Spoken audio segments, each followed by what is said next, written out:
Destaque internacional, análise aqui na nossa programação. Um homem é preso no Líbano depois de atirar contra a embaixada dos Estados Unidos em Beirute.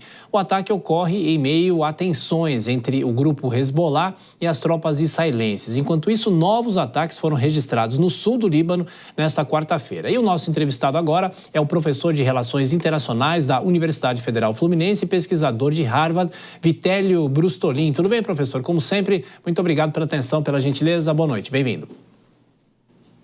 Boa noite, Thiago. Boa noite a todos. Um prazer conversar com vocês.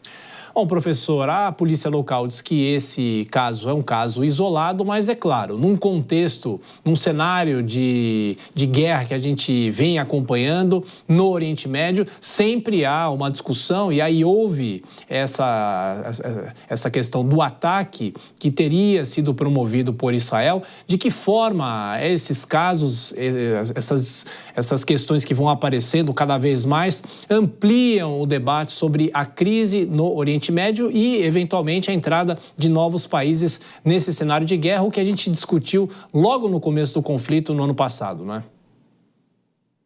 É isso. Thiago, esse homem que disparou contra a embaixada dos Estados Unidos, o exército libanês foi até a cidade dele, revistaram a casa dele, conversaram com os parentes e o exército libanês diz que não há indícios de que haja outros envolvidos. Veja só, logo que houve essa tentativa de atentado, na verdade ele feriu um soldado que fazia segurança da embaixada. E ele também foi ferido antes de ser preso. Logo que isso aconteceu, os Estados Unidos chegaram a publicar um comunicado de que ele poderia fazer parte do Hezbollah.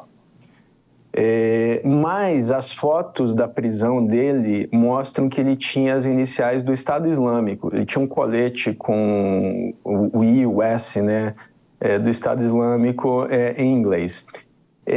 Então parece ter sido sim um lobo solitário. Agora, não é a primeira vez que há um incidente, muito pelo contrário, com a Embaixada dos Estados Unidos na região.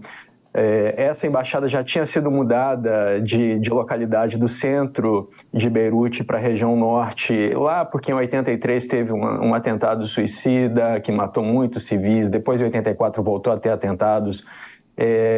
Em setembro do ano passado, já no contexto dos protestos contra a incursão de Israel à faixa de Gaza, houve protestos na frente também da embaixada, tentativas de atentado. E aí, só para finalizar, respondendo a sua pergunta, até o momento muitos civis têm sido vitimados nesse confronto, porque o Hezbollah, na fronteira norte com Israel, faz escaramuças com as forças de defesa de Israel, troca tiros, há disparos de foguetes, de drones. No sábado passado, o Hezbollah derrubou um drone de Israel.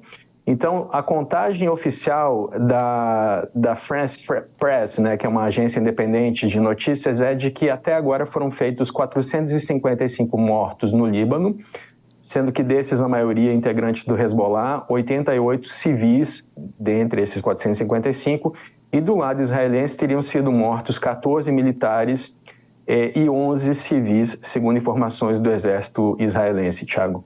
E, professor, e no contexto da guerra, isso adiciona algum clima a mais de tensão? A gente viu há alguns meses o clima mais tenso entre Israel e o Irã, por exemplo, né? E no começo da guerra se falava que até o Hezbollah poderia entrar nesse conflito se o conflito se expandisse. Isso traz algum reflexo para esse conflito ou não necessariamente, professor?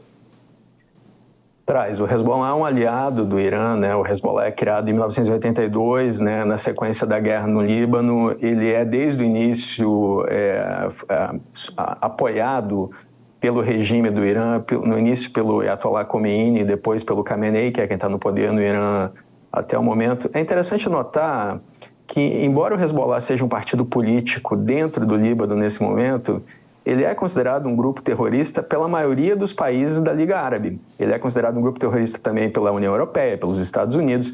Ele só não é considerado terrorista ali naquela região por 3 países aliados, né, que seriam o próprio Líbano, né, já que o Hezbollah é uma força paramilitar maior que o exército libanês, e um grupo político, o Iraque e o Irã. O Hezbollah é um aliado do Hamas, inclusive há indícios de que durante 2 anos o Hamas planejou o atentado terrorista de 7 de outubro junto com o Hezbollah e junto com a Jihad Islâmica na Palestina e a Guarda Revolucionária do Irã. Mas até o momento não houve uma incursão maior do Hezbollah contra Israel e por conta da presença militar dos Estados Unidos na região, que enviou um porta-aviões para aquela área, aparentemente esse conflito não deve escalar justamente porque o Hezbollah não teria condições de confrontar Estados Unidos e Israel ao mesmo tempo, Thiago. Perfeito. E rapidamente para fechar, professor, a gente vem acompanhando desde a semana passada alguns indícios, até a possibilidade de um cessar-fogo por um período. O senhor acha que o fim dessa guerra estaria próximo ou não? Porque os próprios integrantes do governo israelense dizem que esse conflito vai durar pelo menos até o fim do ano. Tiago, antes da gente conversar, eu fui ver as declarações dos dois lados e o Ismail Haniyeh, o líder do Hamas, acabou de dizer que ele só vai aceitar esse acordo se não for um cessar-fogo e sim o fim permanente da guerra. A posição que o Haniyeh tem dito desde o início. Então, esse cessar-fogo que teria 3 fases, né? A primeira com 6 semanas, a retirada das forças de Israel, trocas de reféns do Hamas por prisioneiros israelenses, numa segunda fase, com duração indeterminada, uma negociação entre o Hamas e Israel sobre quem ficaria no governo da faixa de Gaza, e na terceira fase, a reconstrução de Gaza.